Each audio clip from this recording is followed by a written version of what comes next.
Selamat malam teman-teman semua. Assalamualaikum warahmatullahi wabarakatuh. Salam sejahtera bagi kita semua. Terima kasih teman-teman sudah klik video ini, sudah mampir ke channel ini. Teman-teman, kita akan belajar bersama seputar pencernaan ya.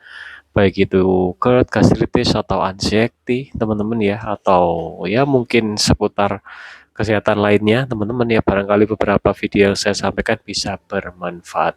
Oke teman-teman, tanggapi komen dari teman kita. Gimana Mas cara mengatasi rasa Gimana Mas cara mengatasi perasaan tidak nyaman? Ini anxiety ya, atau kecemasan.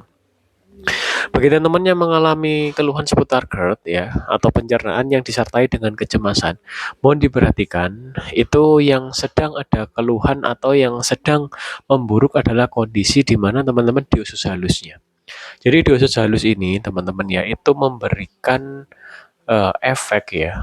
Jadi ini antara usus halus dengan otak kita itu ada namanya itu penghubung ya, aliran penghubung atau saraf penghubung teman-teman ya. Nah di situ itu kalau di usus halus kita ini ada gangguan teman-teman, maka di otak kita teman-teman itu nggak akan nyaman. Otak kita terbawa ke perasaan. Jadi itu oleh karena itu kalau mau mengatasinya itu pencernaannya diperbaiki, namun itu kan memerlukan proses. Nah, untuk mengatasi perasaan tidak nyamannya, ini kalau pengalaman saya, teman-teman itu jangan terlalu banyak nonton video short ya.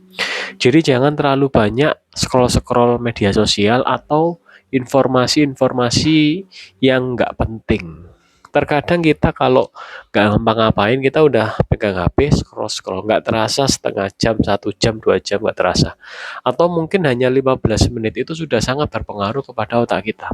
Ya, jadi perhatikan kalau mau menonton, tontonlah video panjang, tontonnya televisi yang beritanya tidak membuat kita ketakutan, karena sensitif sekali ya. Jadi mohon diperhatikan, jangan ini terlalu mengkonsumsi media short video, itu nomor satu. Kemudian nomor dua, laksanakan hobi ya.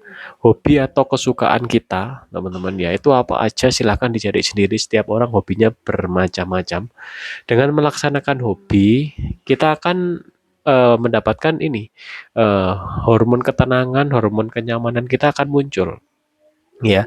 Hobi kan kesukaan, oleh karena itu perasaan tidak nyaman pun nanti akan pelan-pelan diperbaiki, akan pelan-pelan dia akan hilang sendiri, namun itu perlu proses.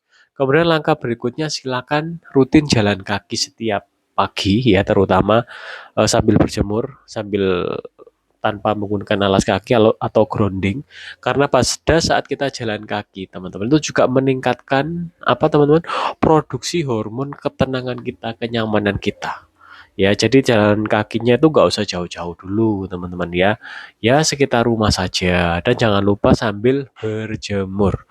Berjemur itu vitamin alami teman-teman ya, dan grounding juga kita mendapatkan energi alam. Kemudian stop total makanan ultra processed food atau snack-snack ringan atau makanan dari tepung terigu ya, makanan berpewarna walaupun dari pewarna makanan. Nggak boleh ya, kerupuk-kerupukan nggak boleh, snack ringan nggak boleh, segala jenis makanan yang dari tepung terigu nggak boleh. Ketan ini masih berpengaruh juga, jadi sementara jangan dulu. Saya dulu mengalami perasaan tidak nyaman itu juga lama teman-teman, jadi tidak langsung sembuh, tidak. Jadi saya mengalami beberapa fase ya, istilahnya itu pulih kambuh lagi, pulih kambuh lagi. Dan yang lama itu memang saat awal-awal ini ada salah satu teman kita ya, saya nggak sebut namanya, itu juga sama seperti saya.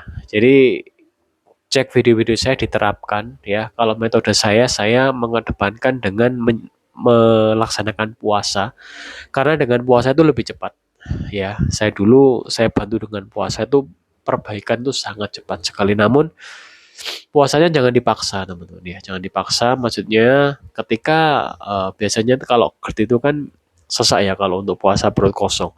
Soalnya jam 1 udah sesak beratnya, silakan buka. Atau jam 2 silakan, atau jam 3. Kalau saya dulu biasanya jam 3 ya, kadang jam 1 juga ya. Sekarang pun ya, semisal saya puasa ya, udah kondisi udah pulih ya. Kalau udah terasa kayak sesek gitu ya, misal jam 4 atau jam 5, ya udah saya buka dulu, minum dulu gitu. Karena kita menyesuaikan kondisi, teman-teman. Jadi itu yang bisa saya sampaikan untuk mengatasi perasaan tidak nyaman dari menjaga pola makan dulu diperbaiki di sini. Probiotik harus masuk ya. Probiotik itu bakteri baik, harus kita jaga pencernaan kita. Saya beberapa hari tidak minum probiotik, probiotik saya kebetulan habis ya. Dan beberapa hari juga tape ini tidak ada yang jual, teman-teman ya. Dan saya sudah mulai incip-incip tepung terigu ya. Jadi ini agak embeler, ini sebenarnya tubuh saya mengalami peradangan namun masih ringan ya. Namun ya sudah sangat-sangat membaik. Saya makan sedikit terigu, sedikit makanan seperti kerupuk-kerupuk juga apa nggak begitu seperti peradangan pada biasanya. Berarti apa, kondisi dalam tubuh saya, teman-teman ya, itu sudah sangat-sangat membaik untuk gutnya atau leaky gutnya di usus halusnya. Itu ngetesnya gitu. Namun tetaplah jaga pola makan, jangan makan ngawur lagi. Saya kalau semisal ketemu snack juga tetap nggak saya makan, teman-teman. Jadi perilaku untuk menjaga pola makan itu tetap saya laksanakan sampai sekarang. Kemarin anak saya bikin mie ya, saya memperbolehkan anak saya bikin mie itu mungkin hanya sebulan sekali sampai sebulan 2 kali. Karena apa, jangan sampai anak-anak kita, teman-teman, mengalami seperti yang saya rasakan, GERD disertai kecemasan. Karena itu sangat-sangat nggak enak sekali, teman-teman ya. Sekarang pun saya kalau malam membatasi berkendara malam karena pandangan ini kurang bisa begitu fokus kalau malam ya. Jadi memang sudah mulai menurun ya, apa istilahnya, kapasitas dari lensa mata juga. Dan dari itu tadi, dari apa, GERD ya yang disertai dengan kecemasan, itu juga membawa dampak. Sehingga jangan dipaksa, teman-teman. Saya pun nggak memaksa untuk keluar malam, misal nyetir atau berkendara yang jauh, tidak. Usahakan siang saja, seperti itu. Oke, itu yang bisa saya sampaikan untuk mengatasi perasaan tidak nyaman bagi teman-teman yang mengalami anxiety atau kecemasan. Ya, itu harus diperbaiki benar-benar di pola makannya. Jangan terlalu banyak nonton berita ya, berita yang membuat pikiran kita berat ya. Dan jangan terlalu stres pikirannya. Istilahnya menghadapi permasalahan kehidupan ya.